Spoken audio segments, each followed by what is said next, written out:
కొత్తగూడెంలో ఈదురుగాలులతో భారీ వర్షం. ఇంటిపై కూలిన రావి చెట్టు, తప్పిన పెను ప్రమాదం. లక్షలు ఆస్తి నష్టం. నేలకూలిన విద్యుత్ స్తంభాలు, చెట్లు.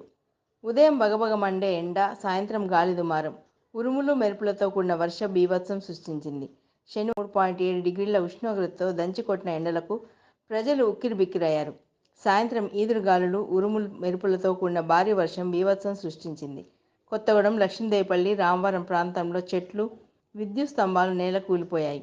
దీంతో విద్యుత్ అంతరాయం ఏర్పడింది. కొత్తగూడెం మున్సిపాలిటీ రామవరంలోని నేతాజీ స్కూల్లో ఉన్న రావి చెట్టు బలమైన ఈదురుగాలులతో వీచడంతో ఎదురుగా ఉన్న చెల్లంగి రాంబాబు ఇంటి చెట్లు కూలడంతో ఆ ఇల్లు పూర్తిగా ధ్వంసమైంది. ఆ సమయంలో ఆ ఇంట్లో ఒక్కరే ఉండడం వల్ల పెను ప్రమాదం తప్పింది. సుమారు ₹1,00,000 వరకు ఆస్తి నష్టం జరిగిందని బాధితురాలు పేర్కొన్నారు. ప్రభుత్వం సాయం చేయాలని వేడుకున్నారు. కొత్తగూడెం మున్సిపల్ కమిషనర్ శేష